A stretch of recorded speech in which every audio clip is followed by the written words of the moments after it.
fampianarana avy any an-danitra. Lehilahy nisehon'i Jesosy Kristy nametrahany tanana ary nampianarina. Mahalala ny zava-miafina, manambarany ho avy. Anasananao ary eto amin'ny CICL TV isaky ny talata sy alakamisy amin'ny 7 sy sasany hariva. Hitanao amin'izany ary ireo loza ho avy eto tany. Ny tena andro nahafatesan'i Jesosy ny momba ireo faminaniana rehetra teto Madagasikara. Ny apokalipsy tena izy sy ireo zava-miafina maro. Aza dino ary fampianarana avy any an-danitra, tsy nampianarin'olona fa nampianarin'Andriamanitra. Arahinao eto amin'ny CICL TV isaky ny talata sy alakamisy amin'ny 7 sy sasany hariva. Afatra farany ho an'izao tontolo izao.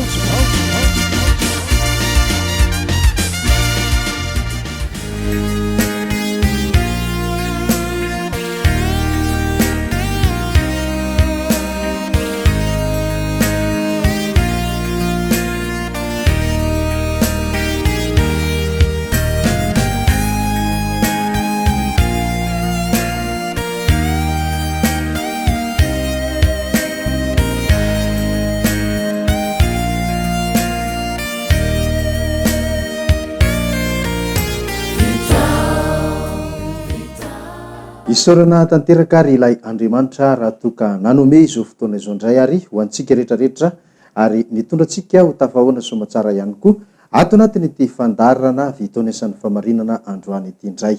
Isorana ihany koa ianareo ary mbola misafidy hiaraka aminay eto amin'ny fandarana ankehitriny ary dia mirary izahay egany mba samy hotahiny ilay Andriamanitra avy indrindra avokoa isika tsirairay avy.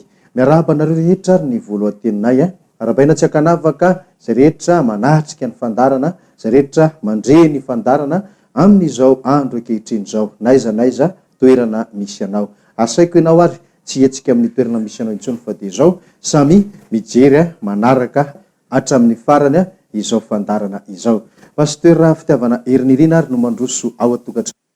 Ary dia fifaliana ho anay tokoa no mifanatitra tava aminao izay ary sy miaraka aminao ary mandroso ao an-tokantranonao amin'ny alalany ity fandarana ity.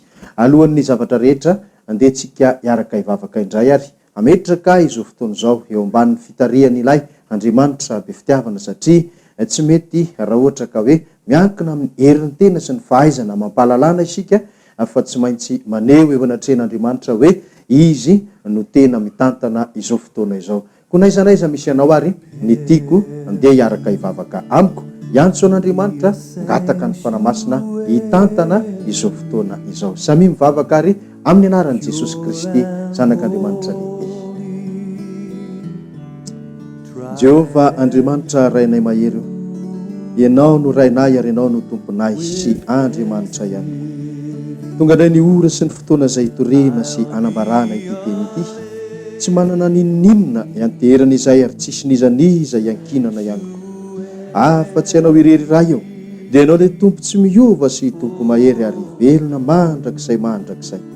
Tantany izao fotoana izao satria izany no antony antsoina ianao tompo. Miankina aminao izay fa tsy mahefa ninonina ary tsy havita na inona ihany koa. Koa ianao nametrahako izao fotoana izao mba ho tanterahinao, ho lavirary hatramin'ny farany ary ho araka ny tena sitraponao sy ny itiavanao azy ane izao fandarana androany izao. Avangio ihany koa ny olona rehetra ny amin'ny tokantrano izay misy azy any. Aoka ny fananao masina no ameno azy. Aoka ny herinao no anjaka ao an-tokantranony ao. Ary aoka tsy hisy na inona ho tonga ao amin'ny tokantranony ao tompo. Izay rehetra mety ho asan'ny fahavana dia ilay fanaratsiny amin'ny rivotra fa ny fananao mahery no ameno ny tokantrano ary ny tananao no hikasika sy hanendry azy, homeo azy ny fahaizana mandray sy manatanteraka ny teny izay hotoriana eto androany. Ankiniko fenao aminao ary izao fotoana izao ho atanterao araky ny habeny indra fonao. Misaotranao raha eo amin'ny anaran'i Jesosy Kristy. Halleluja. Amen. Izao nanatanteraka ary zany ilay Andriamanitra be fitiavana satria azo antoka fa dia ny aina izay vavaka nasanantsika rehetrarehetra izay sy ary amin'izao fotoana izao samy tena matokintsika tsirairay avy hoe ny fanan'Andriamanitra mameno ny tokantranonareo ary mikasika anao ihany koa ny tanany dia ny tena marina dia izy indray no hitory sy anambara ny sitrapony ary ny teniny amintsika androany fa izao zany fitaovana fotsiny ihany Arak'izay ary tsy ho lava resaka isika fa dia izao hiditra tanteraka amin'ny fampianarana indray izay inoko fa tena andrasantsika tokoa satria miditra ao anatin'ny famantarana ilay tena fiangonana farany sika amin'izao vanim-potoana ny fandaharantsika eto izao. Koa samy ary tsy mentsika amin'ny toerantsony ary dia raiso ny kahianareo ny stylo ny baiboly indrindra satria io zany no anisan'ny hoe fototra iray iombonantsika izay zavatra voalaza sy voasoratra ao no erahantsika manaiky fa tena hoe marina tsy azo lavina. Raha tsy hoe anga manana baiboly hafa karazana ianao izay lazaiko hoe baiboly hafa karazana tokoa satria tsy mitovy amin'ity baiboly izay vakitsika isaky ny miaraka ity. Dia raha ireny zany no baibolinao angamba everiko hoe tokony mba hiditra ao anatin'le baiboly iraisan'ny be sy ny maro sika sy eken'ny be sy ny maro fa tsy baiboly anao manokana na anareo manokana raha toka misy fiangonana mampiasa baiboly manokana. Zay moa tsy mahafantatra zany misy mpivavaka manana baiboly hafa tena hafa tokoa satria tsy mifandraiky amin'izay voasoratra ato fa somary misy mivoana kely na mifanohatra kely ka dia raha ireny zany dia everinay angambany hoe tsy tokony ireny no ampiasaina. Eny azy raha nianatra mikasika ny fiangonana voalohany isika satria amin'ny alalan'ny famantarana ny fiangonana voalohany no ahafantarana ny ho fiangonana farany. Dia zavatra dimy no mandrafitra ny fiangonana voalohany. Ny voalohany dia hoe naorin'ny tompo fa tsy olona. Zay zany ny fiangonana voalohany. Ny faharoa dia hoe miorina amin'ny fanorenan'ny apôstôly sy ny mpaminany. Zany hoe misy mpaminany ao amin'ny fiangonana io ary misy apôstôly.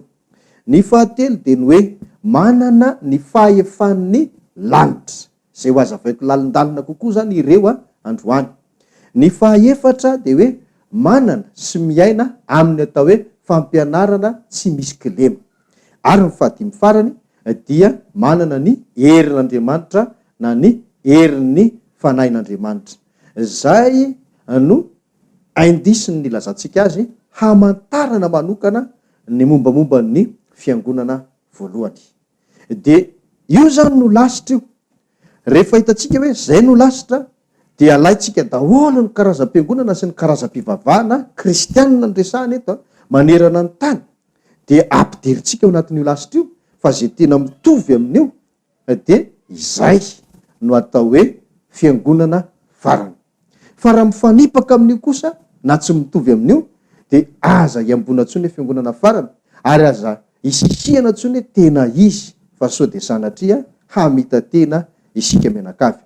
Eny ary dia araka nefa voalasako moa dia hoe samy teo izy daholo eny ary tsy laza mihitsy hoe tsisy laza mihitsy hoe izay aneka tsy fiangonana tena izy fa ny olona rehetra, ny mpivavaka rehetra, ny finoana rehetra araka lazaiko teo nefa hoe kristianina ihany aloha ny resantsika reo zany dia samy milaza daholo hoe izahay no tena fiangonan'Andriamanitra.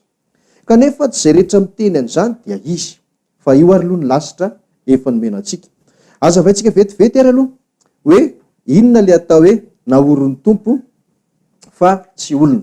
Averintsika vakina ary iny tenin'Andriamanitra iny ahafahantsika manampy sy manamarina ny fanazavana mikasika izay zavatra izay voasoratra eo amin'ny Mateo 4:40 ary dia ny 9:20. Mateo 4:40 izao ny voalazan'ny tenin'Andriamanitra ary amin'ny anaran'i Jesosy Tompo. Ary izaho milaza aminao koa, ianao ny Petera, ary amboniny ity vatolampy ity no haoriko ny fiangonako, ary ny vavahadin'ny fiainany tsy hita tsy haharesy azy. Mazava dia mazava le tenin'Andriamanitra eto izay fa nazavaiko ihany moa izy io fa tsy ndriko mazava eto fotsiny zany hoe ny mpanorona Kristy, ny naorina fiangonana dia ny nanorenana Petera. Ohatraohatr' izay zany le izy. Dia raha zavaitsika amin'ny teny tsotra le izy dia hoe naorina Jesosy Kristy teto ambonin'ny tany tamin'ny alalan'ny Petera apôstôly ny fiangonana. Zany hoe tsy Petera velively no nanam-pikasana anorina fiangonana ary tsy Petera velively no nametraka tamin'ny fomba ofisialy ny fisian'ny fiangonana teto ambonin'ny tany fa Jesosy Kristy. Fa i Petera fotsiny no napetraka ho tompon'andraikitra ny amin'izany hoe rehefa lasa ohatraohatr'izay zany hoe lasa niakatra nakany an-danitra Jesosy avy eo a dia Petera nanetsika io teny napetraka Jesosy Kristy taminy io. Nomena baiko ary Petera araka ty teny ty hoe manao fiangonana eto ambonin'ny tany aho fa ianao nasaiko mikarakara an'izany ary omeko anao ny hery ahafahana manatanteraka an'izany. Izay le hoe ny vavadin'ny fenatsita tsy aharesy azy. De nampiana le teny teo ambanina de tsy mivakitsika rehefa mivakitsika tamin'ny fandarana farany le hoe omeko anao ny fanalahidin'ny fanjakan'ny lanitra zay vahanao ety de vahana any ary zay fehezina ety de fehezina any. Ohatr'izay ny fipetraka le naorin'ny tompo fa tsy olona. Inona avy ary no azo lazaina hoe tsy naorin'ny tompo? Ny tsy naorin'ny tompo zany de reto avy. Mety misy olona anankiray azy hiteny fa nanorina fiangonana tamin'ny alalany ihany koa Jesosy Kristy. Nefa ny zava-nisy de zao. Nitsangana izy tao anatina fikambanana anankiray na fiangonana iray. I fiangonana io zany misy zavatra tsy azoazony ao, na nisy zavatra tsy mifanarahan'isy ny olona tao na ny mpitondra tao na ny karazana ohatran'izany tsy fantatsika. De vokatr'izay tsy fifankazahoana zay de nanao manokana ny olona anankiray de amin'ny mahafiangonan'Andriamanitra n'izy io araka ny fiverana de mihevitra foana izy hoe zay sitrapon'ny tompo matoa tanteraka ary Kristy no nanorina ty fiangonana ty. Ray zay ao ihany koa zany reo hoe miofana izy dia mandala fianarana mikasikasika ny fivavahana izy na hoe miofana pasteur na evangelista na tsy fantatro. Vitany fiofanana de lasa am'izay mamaky lay manangana fiangonana tsisy ady tsisy korotana de mihevitra ihany koa reny olona ireny fa an'ny tompo fiangonana io dia samy miteny hoe naoriny Jesosy Kristy io fa tsy naoriny olona. Sy ny rehetrarehetra fa nilazaiko mivantana zany de zao. Ny tena naoriny tompo dia nahareteny mivantana ohatra ny en'ny Petera mihitsy. Ohatra zany hoe ianao zany zao manana fiangonana ka raha ohatra ianao zany nesehon Jesosy Kristy na nitenena Jesosy Kristy tena mivantana hoe manaova fiangonana ohatra hoe ohatr'izay le izy fa tsy voatery tsy maintsy ho zay. So de enitsika zay de hoe aleo farapitso de hiteny hoe zany sehon Jesosy de nome mibaiko ao hoe no manorena fiangonana de hiteny ianao rehefa avy hoe za le izy. De ohatraohatran'izay zany le fandehan'le hoe naorin'ny tompo zany hoe tena teny mivantana avy amin'i Jesosy Kristy. Dia tsy maintsy hipetraka ao anatinareo ny fanontaniana satria araka n'le nresahako zany de zao hoe be deabe any eo no tsy hoe be deabe fa ny fiangonana rehetra mihitsy samy hiteny daholo hoe zay fiangonana farany io ary eto koa de tsisy anda mihitsy hoe zay tsy naorin'ny tompo fa samy hiteny daholo hoe naorin'ny tompo. Fa zay fotsiny miporofo anankiray omeko anareo hoe tena nareteny mivantana ve raha pasteur ianao ohatra ka manana fiangonana de tena Jesosy ve no niteny mivantana taminao hoe manaova fiangonana na tsy fantatra zay endrikendrika mitovy an'izay teny zay zany. Fa io anefa za zany mino mihitsy hoe be deabe no hiteny hoe tena marina fa za mihitsy nitsehony Jesosy nataony an'izany nareteny ohatr'izao nahita fahitana. De ity le fanontaniana mety hipetraka hoe ahoana ry pasteur misy be deabe zao no miteny nahita fahitana de ao moa sasany hoe efa maty de nitsangana de nanangana fiangonana sy nitovitovy an'izany. Izy reny sa tsy izy? De zao aindisy ray zay nazavaitsika izay hoe tena naorin'ny tompo. Petera apôstôly ange hitantsika eo fomba fifidianana apôstôly rehefa avy eo fa Petera zany tsy hoe novonona aloha de maty na ambavahoana de efa nakany amin'ny elona nakany amin'ny paradisa na efa nakaiza de avany vao hoe nanao fiangonana. Fa izy mbola velona mirijarija be ino no tenenin Jesosy hanao fiangonana ary nanorenan Jesosy ny fiangonana. Ka zao tsy adevitra be fa tsika moa zany mandala ny zavatra voasoratra sy voarafitra ato anatin'ny Baiboly. Fa mbola ho resantsika manokana ny mikasika an'ireny ahafahako mamala ny fanontanianao hoe ahoana ny mombamomba an'ireny hoe nahita fahitana de hoe efa maty de nitsangana sy ny asa tsy fantatry hoe nandeha ekstazy tany ananina tany de hitantsika amin'ny fotoana mampety azy zany anaovantsika fandarana manokana mihitsy ny momba an'ireny tsy hoe sanatria akory zahay resaka fiainan'olona fa satria zary tsy malala hoe izavy no ohatr'izany fa feoeniko fotsiny hoe misy zany rehetrarehetra izany. Apetratsika eo aloha zany fa zay ny atao hoe naorin'ny tompo fa tsy olona. De inona indray le atao hoe apôstôly sy mpaminany, satria ny zava-misy amin'izao fotoana izao efa tamin'ny taona tsy fantatro ty fampianarana ity no navokako hoe tsy fiangonana ny fiangonana raha tsy misy apôstôly sy mpaminany. Tena namoaka an'izay tamin'ny fandarana nataoko tamin'ny fahitalavitra hafa tao alolo tao. De tena ekena satria voarafitry ny baiboly araka le voalazan'ny Efesianina 2:7-20 sy 20 fa ny tena fiangonan'Andriamanitra ary ny fiangonana voalohany de niorina tamin'ny fandrenan'ny apôstôly sy ny mpaminany. Ny zava-misy amin'izao tsika miteny zao, taorianan'izay teniko zay aloha, natao alohan'izay ary, ny mpaminany ny tena nameno ny tanàna.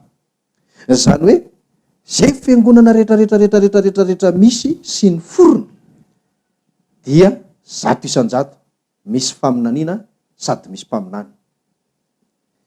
Dia raha reny rehetrarehetra moa no atao hoe resahana be, dia andany fotoana be tsika. Sady zaho amin'ny mazahana manokana tsy hevitra mihitsy zany ary tsy teny mihitsy hoe mpaminany sandoka reny, tsy izy reny, ahoany reny sy ny sisa reny. Fa misy teny napetraky Jesosy Kristy zay ao anatin'ny baiboly manambara hoe ny voany no ahafantarana ny hazo. Ka io ny voan'ny ahafantarana ny hazo de akambatsika ao anatin'le fandarana manokana, iresahana n'le resaka teo aloha teo, le maty mitsangana, nahita fahitana, nakaria sy ny sisa, satria ninona tenenin'ny olona tsy afa-miala amin'iny tenin' Jesosy iny tsika hoe ny voany no ahafantarana ny hazo. Asa raha sitrapon'ny tompo aoriana ty fandarana androany ity de apetraky tsika zay fandarana manokana iresahana mikasika an'ireny zay, satria miresaka mikasika ny fiangonana ihany isika.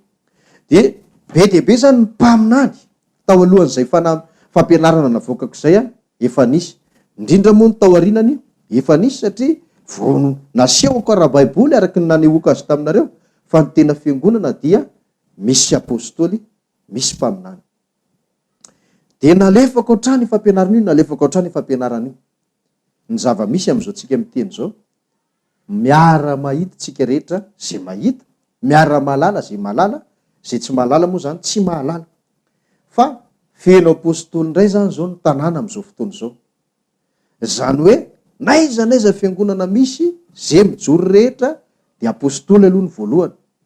Ary zay efa nanana fiangonana tsy ny ela, tamin'ny voalohany mety mpaminany ny anarany, taty aoriana evangelista, de aveo lasa révérend, de aveo lasa tsy fantatro, zao lasa apôstôly. De tsy fantatro hoe ohatran'ny gradina miaramila sy ny manamboninahitra velo izy hoe herintaona aloha ianao ato amin'ity grady ity amin'ny 3 taona na 2 taona ianao mifindreto, afaka 2 taona indray mifindreto, afaka 5 taona mifindreto, zao tonga any amin'ny grady atao hoe apôstôly. Ka ho resahako aminao hoe inona marina moa no atao hoe apôstôly. Fa be dia be zany no milaza ny tenanao apôstôly amin'izao tsika miteny zao tena mino hoe mahalala mihoatra noho zary ianao any amin'ny toerana rehetrarehetra any. Ka iza ary ireto apôstôly reto raha ny tenin'Andriamanitra no jerevantsika. Andao ary amaky tenin'Andriamanitra isika hoe ny apôstôly aloha zany de nisy 12 tamin'izany fotoana zany. Ary Jesosy Kristy de nanao an'ireo koa indraindray hoe mpianatra koa ny filaza azy. Mpianatra fa apôstôly izy. Ny tena dika sy ny hevitry ny apôstôly de hoe iraka. Dia zay zany tsy diso aloha raha ohatra ka hoe iraka Kristy reto milaza azy apôstôly reto. Nefa tadiva misy tenin'Andriamanitra mampatahotra zay. Izay mbola omeko anao ihany koa amin'ny fotoana le hoe fampianarana manokana iresantsika le zavatra teo aloha teo. Fa andao aloha jerevantsika hoe ohatry ny ahoana no niandohan'ireo apôstôly ny Kristy Jesosy ireo. Vakitsika ny Lioka dia ny 5.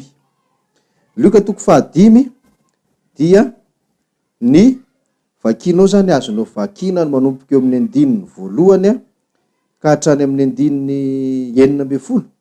Fa ny vakiko manokana eto dia ny 9 ka hatramin'ny 10. Lioka 5 ka hatramin'ny 10.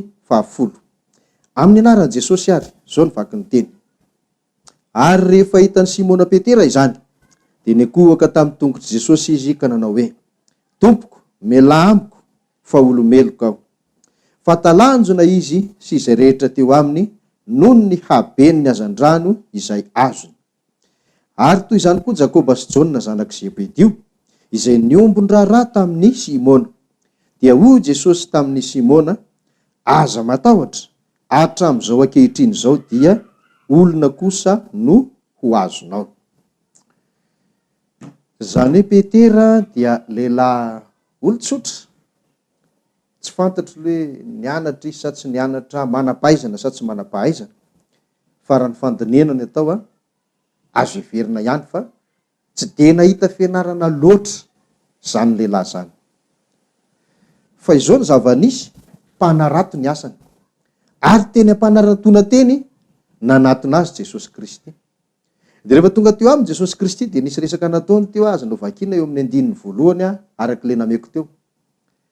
De rehefa aveo nyteneny Jesosy hoe alatsao ny aratinao ry Petera ozy izy, mandrosoa ny amin'ny lalindalina de alatsao ny aratinao. De somary sady me ihany Petera zany hoe za rehefa omaly tontolo hatramin'ny alina tontolo ny teto foana, ary toerana sinao aleo koa efa naleako efa nandatsaka fa tsy nahazo. Ary ohatran'ny raisitsika arak'izay teny zay zany hoe somary nanambany kely an' Jesosy ihany Petera satria izy de efa mpanarato ny asany, mahafantatra ny tokony ataony sy ny mampisy sy ny tsy mampisy ny azandrano. De ohatran'ny somary mezy ny teny zany teny zany tamin'i Jesosy. De nanao ihany izy nefa hoe nefa no ny teninao izy de zao leo ary alatsaka ihany ty arato ty. Ay rehefa nalatsaka le arato tsy araky ny nanapozany azy, na de tsisy ary teo ka efa nandatsaka teo izy nandritra ny alina tontolo sy ny andro tontolo, nahazo be dehibe izy ary volazan'ny tenin'Andriamanitra mihitsy efa saika tritra indray ny aratony tamin'izay fotoana izay. De nahita an'izay Petera de gaga. De zay no natonga azy ny teny hoe mela amiko fa olomeloka aho. De rehefa aveo de nitodika tamin'i Jesosy. De io le hoe fomba fifidianana ny apôstôly. Jesosy dia nitodika tamin'i Petera, nisy namandreo lahy koa ty fa Petera ihany voasoratra ety. Hoe aza matahotra ozy izy fa zao hatramin'izao ankehitriny zao dia olona kosa no ho azonao. Raha raisitsika zay teny zay dia midika hoe manomboka zao ry Petera de ho fidiko ianao ho mpanarato olona. De mitovy an'le niresahany tamin'le hoe nanorenana ny fiangonana teo ihany. De ohatran'izay ny fomba fifidianana ny apôstôly. Zany hoe Jesosy Kristy ihany koa tsy mila mpanelanelana, fa izy mivantana no mifidy sy manendry ny atao hoe apôstôly. Zay. Tsisy mpaminany teo hoe de mbola nosorona le mpaminany de le mpaminany ray no nifidy hoe ry Petera araky ny voalazan'i Jesosy zao lazain'i Jesosy tompontsika ho atsangana ho apôstôly ianao manomboka zao. Ary tsy hoe mpaminany no nomena baiko na de mbola tsisy ary ny fiangonana tamin'izany hoe ry vahoaka an'Israely, ry vahoaka eto asy io tanàna io nataiza. Zao no lazaiko anareo araky ny voalazan'i Jehova dia misy lelam-panarato ery ampovoan'ny ranomasina ery, fa izy ny voafidin'Andriamanitra ho apôstôly. Tsisy faminaniana teo. Fa tonga de Jesosy mivantana no nifidy any Petera. De ohatr'izay le izy. Ohatran'izay le izy. Ka niza milaza ny tena no apôstôly ankehitriny. Apetrao ihany koa ny fanontaniana. Raha ohatra ka mivavaka ao amin'izany olona milaza ho apôstôly zany ianao dia anontania hoe oviana Jesosy no niseho taminao ka niteny taminao nifidy anao. Tsy le mpaminany hoe vina nisy faminaniana fa faminaniana io be dehibe ary ho asitsika resaka manokana io resaka io. Eto aloha mbola tsy milaza hoe marina sa tsy marina, fa ho asitsika resaka manokana ihany koa io. Fa de zay zany hoe ny apôstôly dia fidiana mivantana. Jesosy no mifidy azy mivantana, tsisy mpanelanelana. Ary eto koa de milaza tena mivantana. Raha mamaky ianareo ny Matio 10 dia misy tenin'Andriamanitra ao misy andininy eo milaza sy mitanisa ny anaran'ny apôstôly 12 lahy. Tena tadidio tsara nke zay 12 lahy, fa tsy hoe 12 mianadahy na 12 vavy. De mety ho tezitra ny sasany amin'izany zao maheno an'izany teniko zany, iteniteny foana indray ty pastera ity fa zao hoe tadidio fa tenin'Andriamanitra no resahantsika eto fa tsy misy zavatra hafa akory. Zay ny tadidio zay. Tsy miresaka ninitsika hoe zao na iza iteny. Tenin'Andriamanitra ny resahantsika eto, ohatra hoe eto ambany masiko zao le Matio 10:5. Matio 10:5 vakiko amin'ny anaran'i Jesosy Tompo. Zao ny vaky ny teny. Ary izao no anaran'ny apôstôly 12 lahy. Zay ihany de ampy. Tsy 12 vavy ary tsy 12 mianadahy. Tsotra ny teniko zany. Raha ny Baiboly ny jerena, afaka manamarina ianao. Tsisy ny apôstôly vehivavy. Tena tsisy ny apôstôly vehivavy. Samy manaiky an'izay tsika. Ka raha misy milaza ny tena no apôstôly any nefa vehivavy, tsy fiangonana farany zany, satria tsy mitovy lasitra amin'le fiangonana voalohany. Niza. Ary tsisy amboamboarina mihitsy fa tena zay. De hitanao, namadika Jodasy taty arina, de 12 lahy izy ny tavela. 12 lahy. De nifidy ndray ireo apôstôly reo avy eo lehilahy no fidimy fa tsy vehivavy. Rehefa nifidy nefa ireo apôstôly reo zay tokony hosolon'ny Jodasy taty arina, tsy arak'izay koa, satria eo le niresahako taminao hoe nifidy Jesosy Kristy de izy mivantana mifidy amin'ny Petera. Bangaray am'izay ny apôstôly satria tsy teo intsony i Jodasy. De nanao fivoriana ny apôstôly ambony niaraka tamin'izay pampino resy lahatra tamin'izany fotoana zany rehefa lasa niakatra tany an-danitra Jesosy. De nifidy reo de nisy lehilahy anankiray atao hoe Matia zay. Zay zany laniny zareo tao anatin'ny fifidianana, de niorakoraka sy nitehaka hoe izy zany ny sitrapon'Andriamanitra, izy no ataontsika apôstôly hosolon'ny Jodasy. Nefa tsy zay ny zavatra araka ny sitrapon'Andriamanitra, satria ny apôstôly tsy tendren'olona ary tsy fidin'ny olona, tsy amin'ny alalan'ny latsabato, tsy amin'ny alalan'ny tsangatanana, fa Jesosy ihany no mifidy azy mivantana. De izy ary no nifidian'i Jesosy mivantana, dia vakio ny asan'ny apôstôly toko 7. Asan'ny apôstôly toko 7 manomboka amin'ny 1 ka hatramin'ny 9. Fa ao no manambara ny nifidianan'i Jesosy lehilahy anankiray fa tsy vehivavy, lehilahy anankiray ho apôstôly ho solon'ny Jodasy. Tsy iza moa zany fa Isaoly, ilay lasa apôstôly nalaza be, de ny atao hoe apôstôly Paoly. Ka zao ny antsika zany matoa mamobofy an'izany rehetrarehetra zany. Arak'le fepetra sy filamatra faefatra na hoe indisy faefatra de zao, ny fiangonana voalohany de ny aina tao anatin'ny atao hoe fahamarinana tsy misy kilema. Fampianarana avy any an-danitra, avy tamin'ny Kristy fa tsy avy amin'ny olombelona. De ohatr'izay zany ty zavatra entiko aminao ty. Ny tsy isian'ny kilema, ny tsy isian'ny fitaka sy ny fifamitahana, ny tsy isian'ny fahadiso-kevitra, zany rehetrarehetra izany no antony mahatonga anay miresaka izay zavatra izay. Ka de zay zany le zavatra mila tsindrina, ahafantarantsika ny hoe ahoana le hoe naorin'ny tompo fa tsy olona. Inona na iza marina no atao hoe apôstôly. Asa mety hojerevantsika ihany koa anatin'le fampianarana manokana aorian'ny ty androany ty hoe tokony ho firy nisan'ny apôstôly. Fa raha nisan'ny apôstôly amin'izao fotoana zao tsy fantatry tsony na firy. Eny ary, izay aloha no amaranantsika ity fianarana androany ty indray ary dia isorako be dia be ianao naharitra nanaraka hatramin'ny farany. Fantatrao zany zay ny dikan'le hoe naorin'ny tompo fa tsy olona, fantatrao ihany koa ny dikan'le hoe apôstôly, ary afaka mijery ianao raha reo zavatra roa reo sady aloha nijerentsika hoe le fiangonana misy anao tafiditra ao sa tsy tafiditra ao. Eny ary, isorako ianao tapitra ny fotoanantsika androany amanaraka indray toy izantsika izay fampianarana izay. Samita in'Andriamanitra ary, pasteur fitiavana herinirina, manao veloma finaritra ho antsika tsirairay avy.